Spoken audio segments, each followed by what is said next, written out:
Terremotos. Explorando la inquieta Tierra.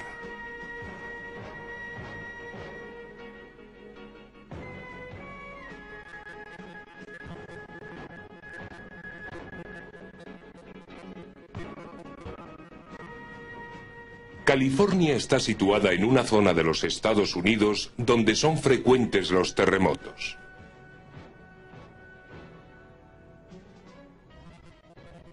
Allí se vive con el conocimiento de que cualquier día un seísmo podría paralizar cualquier ciudad. El centro de Los Ángeles es un complejo de altísimos edificios de acero y cristal. ¿Qué ocurriría si un terremoto los derribara? El área metropolitana de Los Ángeles acoge a más de 9 millones de personas. Es una de las mayores concentraciones de población de la Tierra. Una ciudad en constante movimiento cuyas calles siempre están repletas de gente y de vehículos. ¿Qué sucedería si un terremoto intenso sacudiera esas calles un día laborable a una hora punta? Uno de los sistemas vitales de Los Ángeles es su compleja red de vías rápidas que absorbe millones de vehículos al día. Los efectos de un terremoto que arrasara dicha red, derribando pasos elevados y puentes en pocos segundos, serían desastrosos. Sin embargo, debido a que es un centro de comercio y cultura, Los Ángeles sigue atrayendo grandes cantidades de visitantes y continúa creciendo incesantemente, lo mismo que el resto de California.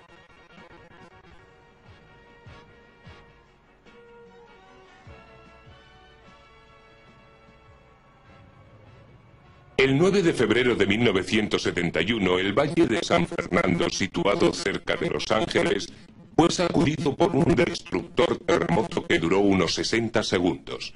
Afortunadamente, el temblor se desencadenó de madrugada antes de la hora punta. Muchos puentes y carreteras quedaron destruidos. Los daños materiales se calcularon en millones de dólares. 74 personas perdieron la vida y más de 1000 resultaron heridas.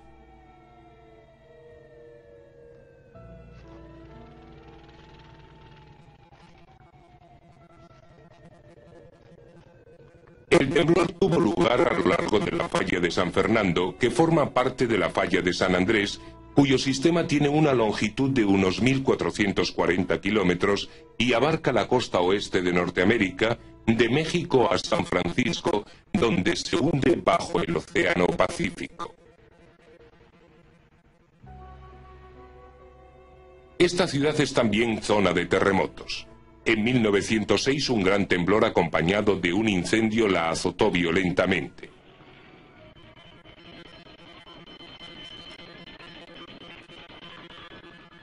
De sus escombros y cenizas surgió una ciudad nueva que ha crecido hasta convertirse en una de las más importantes del mundo. Pero sus habitantes son conscientes de la posibilidad de que se desencadene otro terremoto.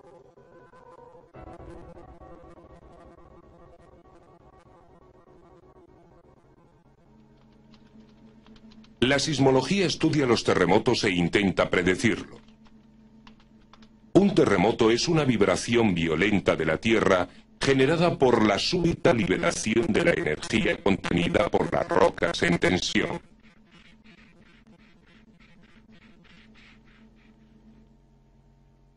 Los terremotos tectónicos son los más corrientes. Se producen cuando las rocas se rompen repentinamente en respuesta a las fuerzas geológicas. El terremoto del Valle de San Fernando y otros producidos en el sistema de la falla de San Andrés son de este tipo. Los terremotos pueden también estar asociados a erupciones volcánicas causadas por el movimiento ascendente de las rocas fundidas del interior de un volcán. Con frecuencia se aprecia una serie de temblores pequeños que pueden ser el aviso de una inminente erupción. Los temblores de tierra son producto de poderosas fuerzas geológicas raramente visibles en la superficie.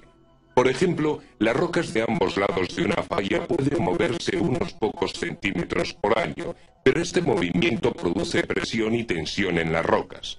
Con el paso del tiempo, estas van aumentando.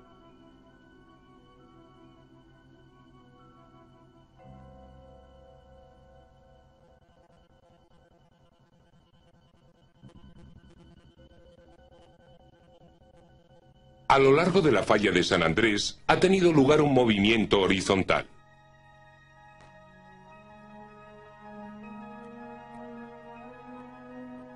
Una vista en sección revela que las rocas subyacentes han sido desplazadas. También podemos ver el foco o hipocentro de un terremoto, el lugar subterráneo donde se han resquebrajado las rocas. El punto de la superficie situado encima del foco se llama epicentro. Lo más probable es que los mayores daños ocurran allí. Los terremotos generan dos tipos principales de ondas sísmicas o de choque: ondas internas y ondas de superficie. Las primeras se desplazan por el interior de la Tierra. Las más veloces son las primarias u ondas P. Estas ondas de compresión se mueven con más rapidez en las rocas densas y disminuyen de velocidad en los fluidos. Así pues, su velocidad y dirección son variables. Puesto que son desviadas por el núcleo de la Tierra, las ondas P no se ven en la llamada zona de sombra. Las ondas secundarias u ondas S son más lentas y elásticas y desplazan la materia hacia los lados, en ángulos rectos con su dirección de avance. Puesto que las ondas secundarias solo se transmiten a través de los sólidos, no penetran en el núcleo fundido de la Tierra. Por esta razón, hay también una zona de sombra de ondas S.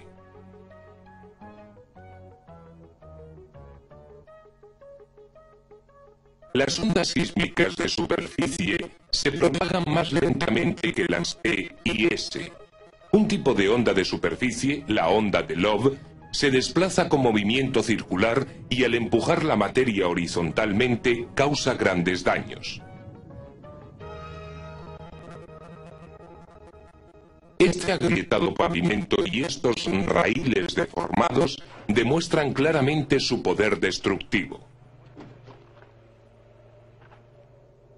Los efectos de un terremoto pueden ser también resultado de las ondas Rayleigh, ondas de superficie que deforman los materiales verticalmente.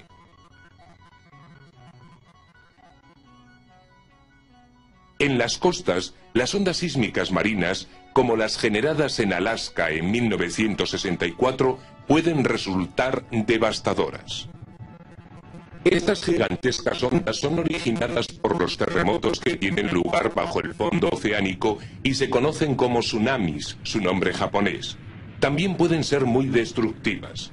Las que rompieron contra la costa de Alaska en 1964 arrasaron vías férreas y autopistas y sacudieron las locomotoras como si fueran de juguete. Los sismólogos, científicos que estudian los terremotos, utilizan una gran variedad de técnicas e instrumentos para adquirir conocimientos sobre estos poderosos y destructivos fenómenos geológicos. El más importante es el sismógrafo, basado en un principio muy sencillo, el del péndulo. Una masa de metal pende libremente de un armazón fijado en la tierra. Un tambor giratorio y una aguja registran el movimiento. Las ondas sísmicas hacen vibrar la estructura entera, pero la inercia del péndulo hace que sus movimientos se retrasen respecto a los del armazón. Las diferencias de movimiento relativo quedan grabadas en el tambor giratorio. Los sismógrafos modernos son complejos y sensibles.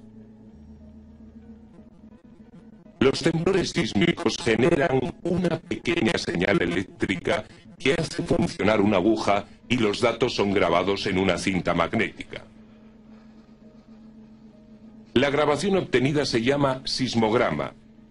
Este corresponde al terremoto ocurrido en 1970 en San Fernando. Por medio de los desiguales trazos de un sismograma, los científicos pueden averiguar gran cantidad de cosas como la localización y la fuerza del terremoto que los produce. Las ondas P son las primeras en ser detectadas. A estas siguen inmediatamente las ondas S. Basándose en el momento de llegada de estas ondas, las tablas espacio-tiempo producen información básica sobre los terremotos. Su distancia en grados, la diferencia entre el momento de llegada de las ondas P y las ondas S y la distancia del epicentro en kilómetros. El paso siguiente es hallar la localización del hipocentro.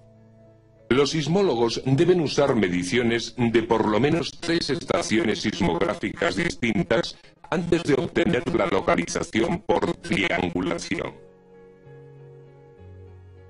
Sobre un mapa se trazan 3 arcos de un círculo a las distancias correctas de las 3 estaciones. El hipocentro está situado aproximadamente donde se cruzan los 3 arcos. El sismólogo pasará ahora a determinar la magnitud o intensidad del terremoto. Tras medir el movimiento y duración de una onda, estos datos son introducidos en un ordenador que permite determinar la intensidad de los seísmos con gran precisión. La intensidad se expresa en números arábigos según una escala ideada por el geólogo Richter. 6,51 indica un temblor de moderado a intenso. El temblor ocurrido en San Fernando en 1971 alcanzó esa intensidad. Las mediciones de la escala de Richter se basan en la amplitud de onda y los grados de movimiento del suelo. Esta escala no tiene límites fijos y es logarítmica, lo cual significa que a un aumento de una unidad de intensidad corresponde un aumento 10 veces superior de la amplitud de onda.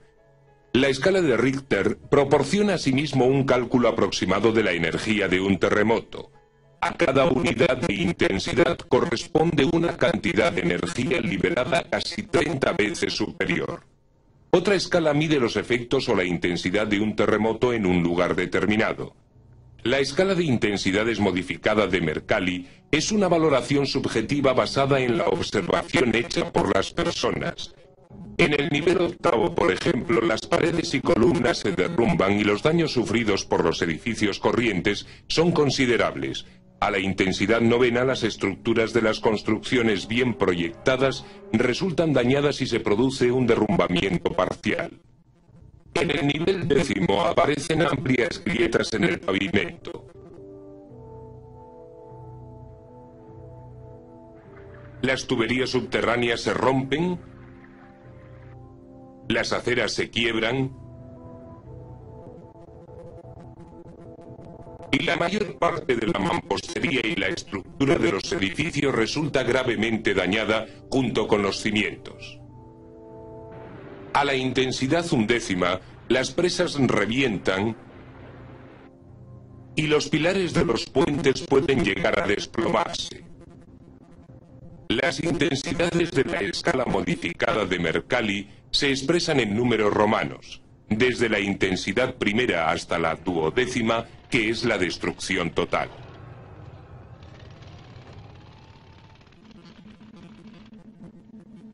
El Servicio Estadounidense de Información de Terremotos recopila los datos sobre la intensidad, magnitud y localización de los terremotos. El equipo de sismólogos y geólogos procesa la información recibida de 650 estaciones sismológicas repartidas por el mundo entero.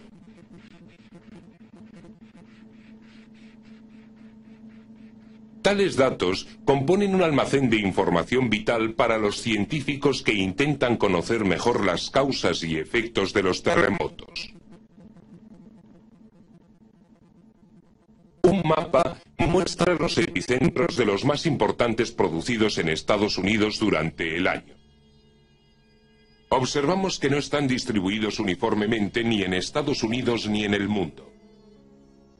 El mayor número de temblores sísmicos se produce a lo largo de unas franjas claramente definidas, muchas de las cuales siguen los márgenes de los grandes océanos y continentes de la Tierra. La actividad volcánica es también frecuente a lo largo de tales franjas. Muchos temblores tienen lugar bajo el fondo del mar, cerca de las enormes cordilleras submarinas, conocidas por los geólogos como dorsales medioceánicas. ¿Por qué se concentran los terremotos en esos lugares?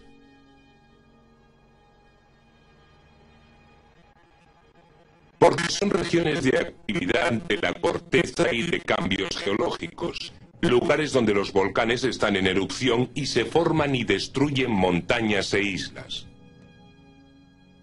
Los geólogos creen que estas regiones corresponden a los bordes de las placas en movimiento. Según esta teoría, la corteza de la Tierra se compone de placas que se mueven sobre una capa de roca más débil. Las placas del Pacífico y de Norteamérica rozan una con otra. Ambas se mueven en dirección noroeste a velocidades diferentes. Al sur de San Francisco puede verse la evidencia de la falla de San Andrés como una serie de lagos formados donde se encuentran los márgenes de las placas del Pacífico y de Norteamérica. El movimiento de estas dos placas es muy pequeño, de unos pocos centímetros por año.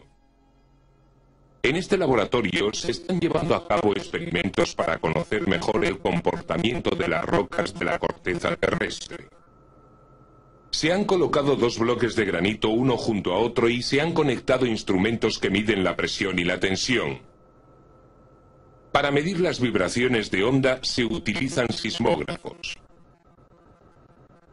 Donde los bloques se juntan hay una hendidura, exactamente igual que hay una falla donde ciertas placas se encuentran. En este experimento, un bloque de granito roza ligeramente contra otro, con lo cual se generan vibraciones que se graban para su estudio.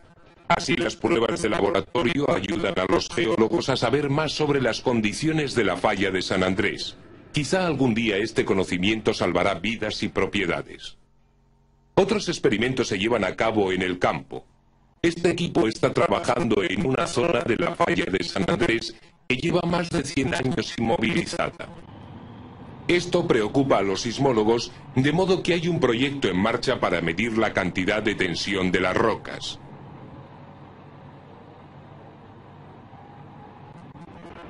Se ha hecho una perforación de más de 200 metros de profundidad y se bombea un fluido hasta una pequeña sección aislada de la perforación.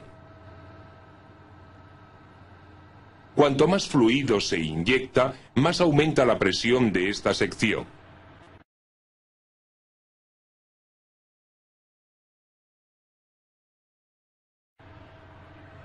Los cambios de presión se registran. Al final se ha bombeado fluido suficiente para fracturar las paredes. Las mediciones de tensión resultantes pueden proporcionar importantes datos acerca del comportamiento de las rocas en el sistema de la falla de San Andrés, y estos ayudarán a los sismólogos a desarrollar técnicas para predecir los terremotos.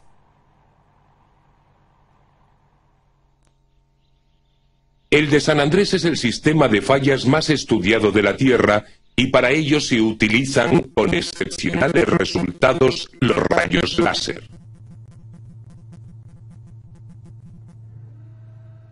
Un rayo láser es un haz de luz concentrada que proporciona mediciones de distancia muy precisas. En las estribaciones de las montañas de San Gabriel se está montando una estación de medición por láser, colocando objetivos en lugares estratégicos de ambos lados de la falla de San Andrés. La estación permitirá detectar movimientos extremadamente pequeños. A un lado de la falla se instalará el láser y en el opuesto el objetivo. Dirigiendo un rayo al objetivo se determina su distancia. Supongamos que hay un movimiento a lo largo de la falla. El láser se utiliza para averiguar la nueva distancia a que se encuentra el objetivo y la cantidad de movimiento se calcula por triangulación. Los demás objetivos de ambos lados de la falla se usan para refinar y comprobar las mediciones. El láser puede detectar con exactitud movimientos de solo unos pocos centímetros y tales mediciones proporcionan valiosos datos para la predicción de terremotos. En la misma zona se está llevando a cabo otro experimento. Un equipo de sismólogos está montando estaciones sismográficas en un área donde la corteza terrestre ha sido empujada hacia arriba, puesto que no existe movimiento horizontal en esta sección de la falla que está inmovilizada.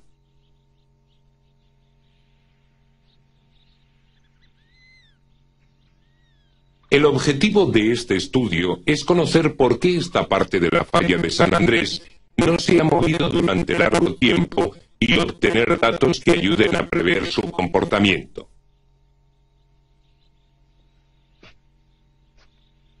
En diversas localizaciones, los científicos instalan sismógrafos muy sensibles. Los instrumentos se entierran parcialmente y se cubren para reducir los ruidos de superficie. Durante muchos meses se toman lecturas a intervalos regulares. Los sismólogos confían detectar cambios que les permitan determinar si va a ocurrir un terremoto o no. Aun cuando la predicción está todavía en sus comienzos, investigaciones como esta pueden hacerla posible algún día. El estudio de los terremotos también se centra en las estructuras construidas por los seres humanos y en los efectos que pueden ejercer sobre ellas. En un laboratorio de la Universidad de Berkeley, los investigadores trabajan con maquetas para determinar los efectos de la presión y la tensión en diferentes tipos de estructuras. Por ejemplo, cuánta tensión tolerará un determinado diseño de puente antes de derrumbarse. De estos experimentos se obtienen sugerencias para construir edificios más resistentes a los terremotos. El edificio Transamérica de San Francisco es un notable ejemplo de estructura proyectada para resistir fuertes terremotos.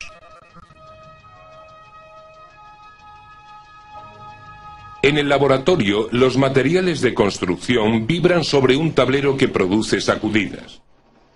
Los ingenieros pueden saber así qué materiales soportan más tensión y, lo que es igualmente importante, cómo deben ensamblarse para que resistan los terremotos.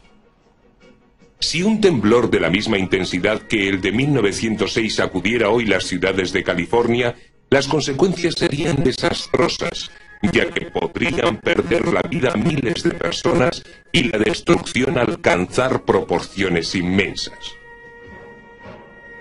El objetivo primordial de la investigación de los terremotos es conocerlos mejor a fin de reducir los daños que ocasionan.